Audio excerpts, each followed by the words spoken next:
is Morgan. This is my channel, Pisces Paperbacks, and today I want to talk about all the books that I read in April. This is going to be a wrap-up video. I actually already filmed this like twice earlier today, but both times the video ended up being 40 or 50 minutes long, and not only is no one gonna watch that, but I also don't want to edit that.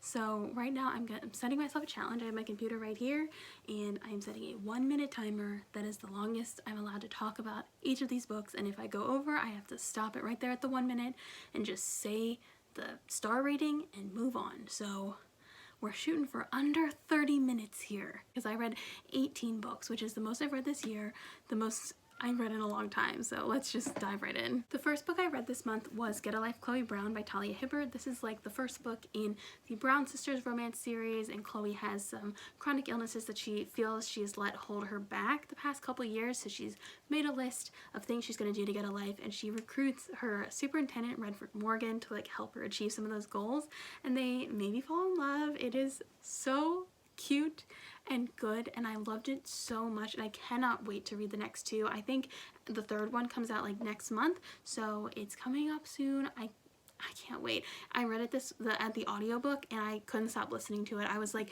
waiting for my breaks at work so hard so that I can like keep listening to them. It was so good. The next book I read was Ice Planet Barbarians by Ruby Dixon. This is the first book in the Ice Planet Barbarians romance series. It's like a sci-fi romance about a group of women who are kidnapped from Earth to like kind of be sold as sex slaves, but when they crash land on an ice planet, they bond with the aliens there. And so this is like one of those series where each book follows a different couple, and this specific couple was really fun. I really enjoyed it. I love a fated mates trope.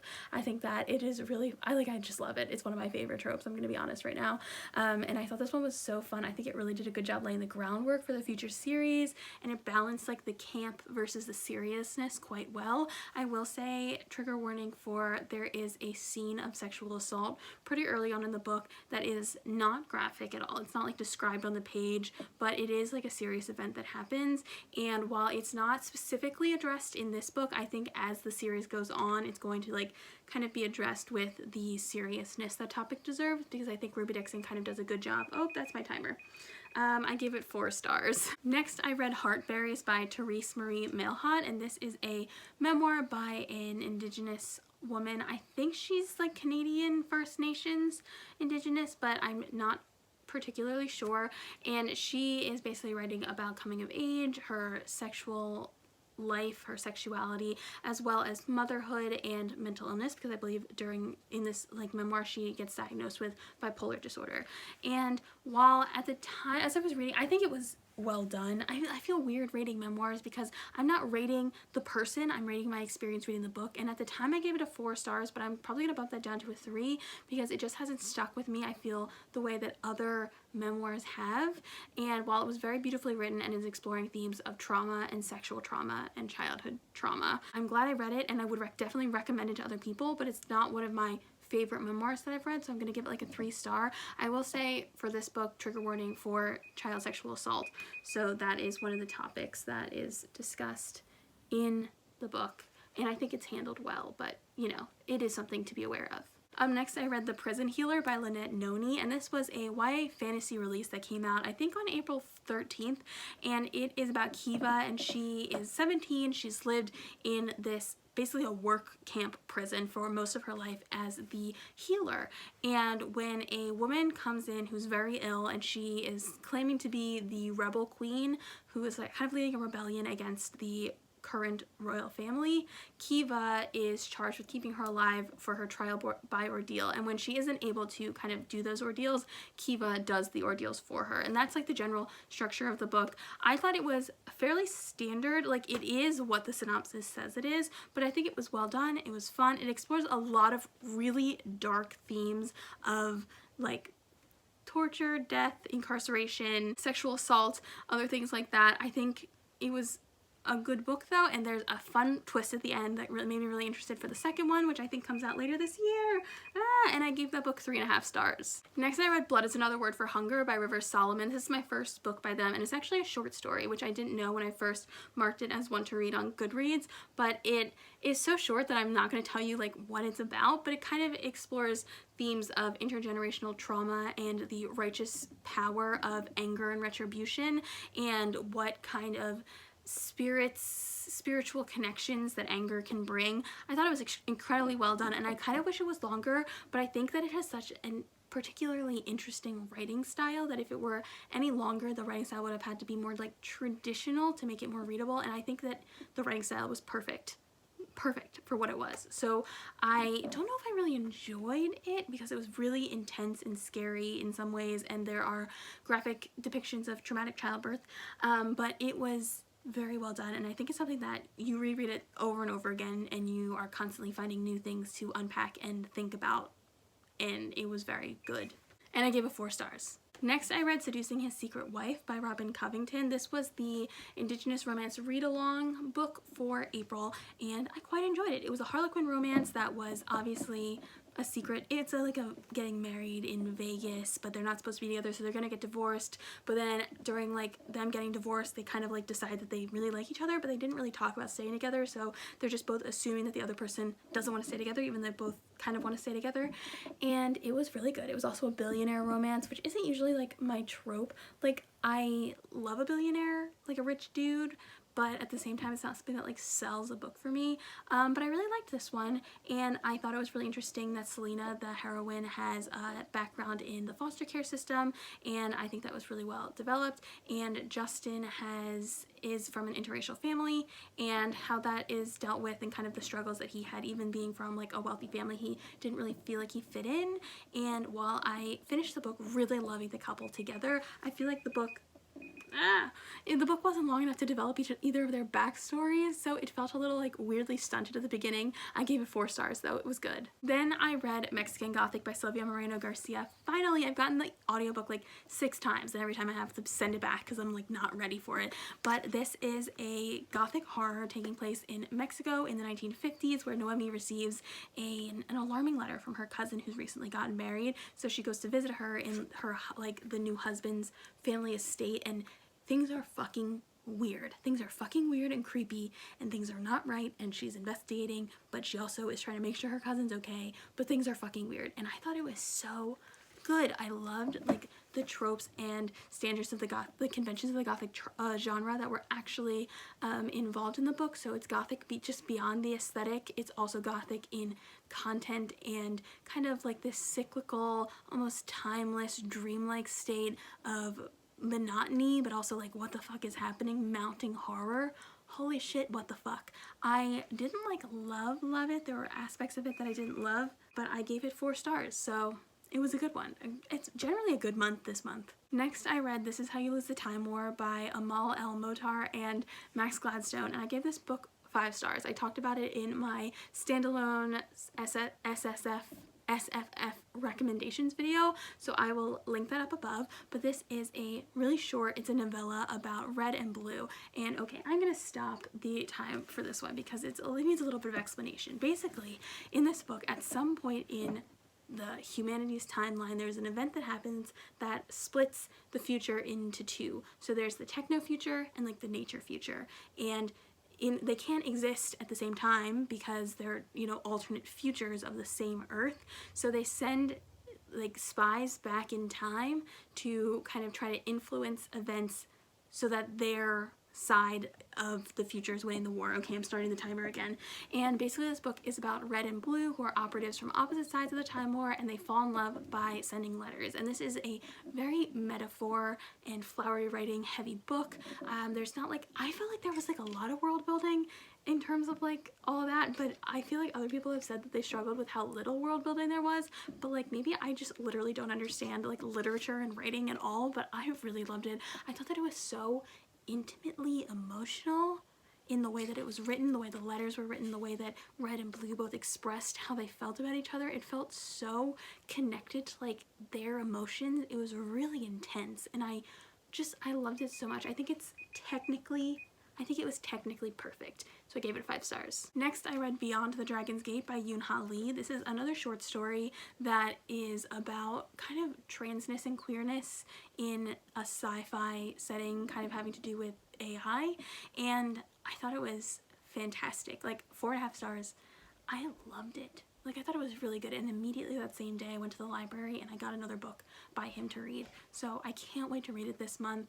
I think that I'm really going to enjoy his books because I've been trying to get into sci-fi, and I've actually read 4 sci-fi books this month, so like I don't even know what I'm talking about. But before this month I hadn't read sci-fi in like forever.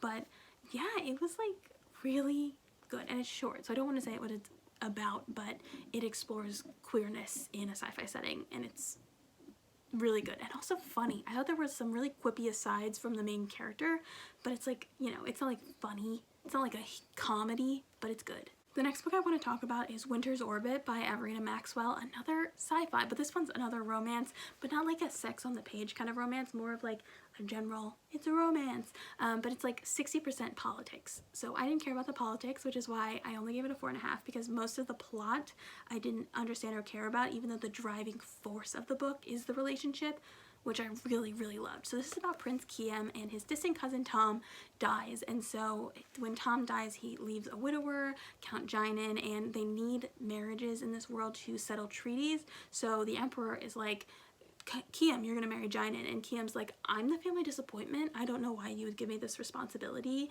and Jinan is like, I need to do my job as a diplomat.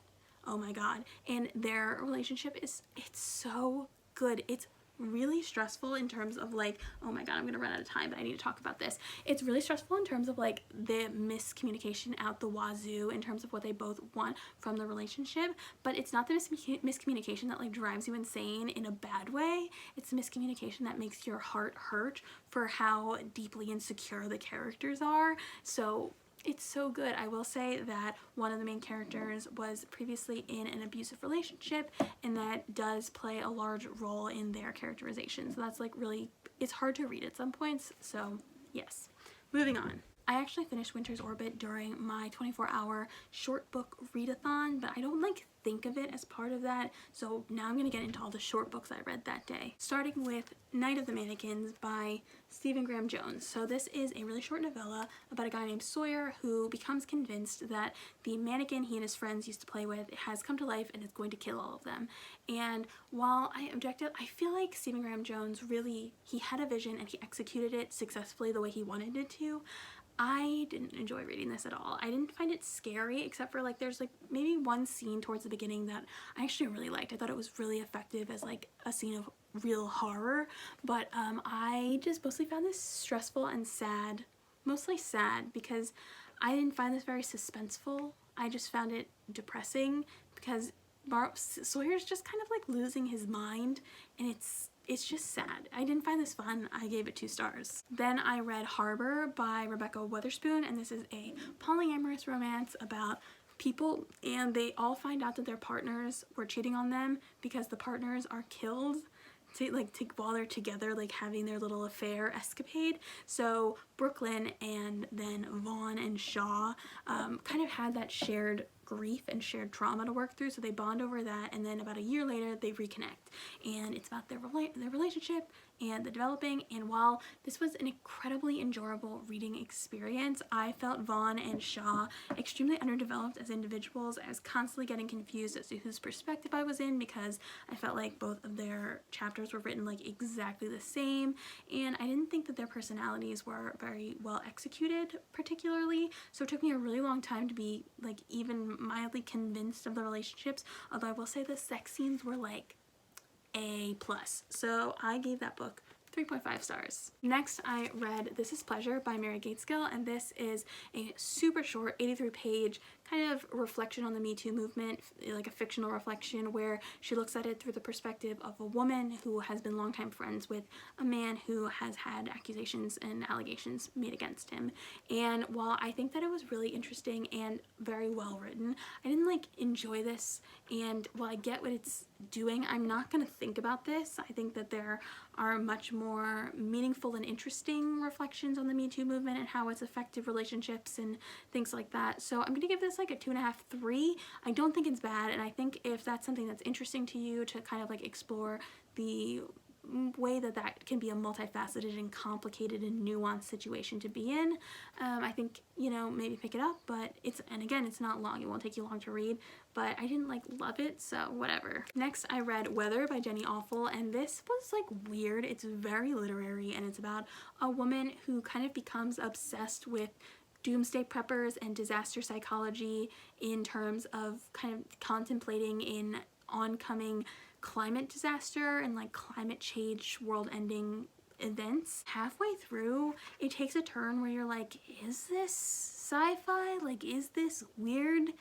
Or is it just like her getting really obsessed with like end of days type things? I don't really know. And it's written in this like very spacey way where each of the paragraphs, they could be like in a scene together, but the paragraphs themselves will almost be in scenes that are independent of each other. So it's like almost stream of consciousness. I don't know. I gave it 4 stars because I really thought, I read it really fast. Obviously I read it in like a couple hours, and I got to the end and I was like, that was really cool. But it's been a couple weeks and oh god, I give it 4 stars, but I honestly don't know how I feel about it. So whatever that says to you about this book is what it says. Then the last book of the 24-hour readathon was All Systems Read by Martha Wells. This is the first book in the Murderbot Diaries, and it's about a security unit who hacks their own programming to not have to follow the rules anymore. And basically it fills its time by like watching soap operas and reading books and watching movies and basically being like, I hate humans, they are so annoying. And when it's forced, it has no gender. When it's forced to kind of work together with some humans to solve a mystery, it's just delightful. This is so funny and quippily written, and I loved the narrator, I love the perspective, I love Murderbot, and it's just so fun. It's super short. I wish it was like a little longer because I wish the mystery like had a couple more steps to complicate it a little bit, but 5 stars. This was so fun to read, and I think this is really what convinced me that I can enjoy sci-fi, because obviously I've been reading it a bunch this month, but before this month I really hadn't read it and liked it in a while, and I think this really convinced me that for sci-fi there needs to be some level of humor or lightness or campiness for me to really enjoy it. So good. The next book I read was The Mirror Season by Anna Maria McLemore, and this is a book that follows a girl and a boy who are both sexually assaulted at the same party, and then the relationship that kind of blossoms between them afterwards as they connect and rediscover themselves after this horrible event has happened. So obviously heavy trigger warning for sexual assault. It is like the main theme of the book. I thought this was beautifully written. It's my second book by this author, and it's definitely my favorite of theirs that I've read. And well, here's the other thing though. I gave it 4 stars. I really liked it. It was really quick to get through. I really loved the characters. I loved the relationships. I loved the magical realism stuff. The writing is beautiful and poetic and flowery, but it's almost so pretty that my like eyes glaze over. It's almost so pretty that it's boring to me. So I mean, I want to read more of their books for sure. I think that they have some that come so highly recommended that I would be crazy to not want to read them, but at the same time, I'm not convinced that I'll ever have a 5-star out of this author, because I just think their writing is so pretty it bores me a little bit, so we'll see. On a completely different note, the next book I read was Breaking the Bully by Jessica Cain. So this was a smutty novella, like 80 pages long, and it's about a girl and a boy, and they're in high school, and one night their sophomore year they kind of have like an emotional connection outside in a cornfield during a storm, and then when her dad is like, why are you hanging out with the handyman, she like stops talking to him. So she stops talking to him because her dad's like, if you ever talk to that boy again, I'm gonna ruin his life. And he's like, oh, clearly she thinks she's better than me, so I'm gonna viciously bully her for years, for the next 2 years. So now there's a time skip and they're seniors, and he's like, I need to apologize to her, and he sees her getting like beaten by her dad and helps her leave, and then they have like this romantic weekend in a cabin. And like that's like basically the whole book. It was not very good. I don't think I really like bully romances, so that is kind of what I've been learning. Even if like the sex scenes are sexy, I need the characters to like each other. And even when they're not being nice to each other, I need them to each know that they're not actually being like a huge asshole. And I think bully romances are different than hate to love enemies to romance situations. Like, I don't know, not my fave. I gave it 2 stars. And last, I read Moon of the Crested Snow by Wabkeshik Rice, and this is an dystopian apocalyptic novel about an indigenous community in extremely remote northwest Ontario. And when suddenly all of the satellites and electricity and power and everything goes out and everything goes dark in terms of communication, it's about what happens to this community, how they handle it, and how do they handle outsiders coming into their community trying to escape whatever is happening in the world, question mark, they don't really know. And this book is definitely about like the rising tension, the rising dread, the rising suspicion. It's not like a jump scare kind of horror, it's like that mounting fear type of horror. Honestly, I just kind of felt like it was a little boring and like nothing happened until like halfway through, and then even when things started to happen I was like, okay, but what does it mean?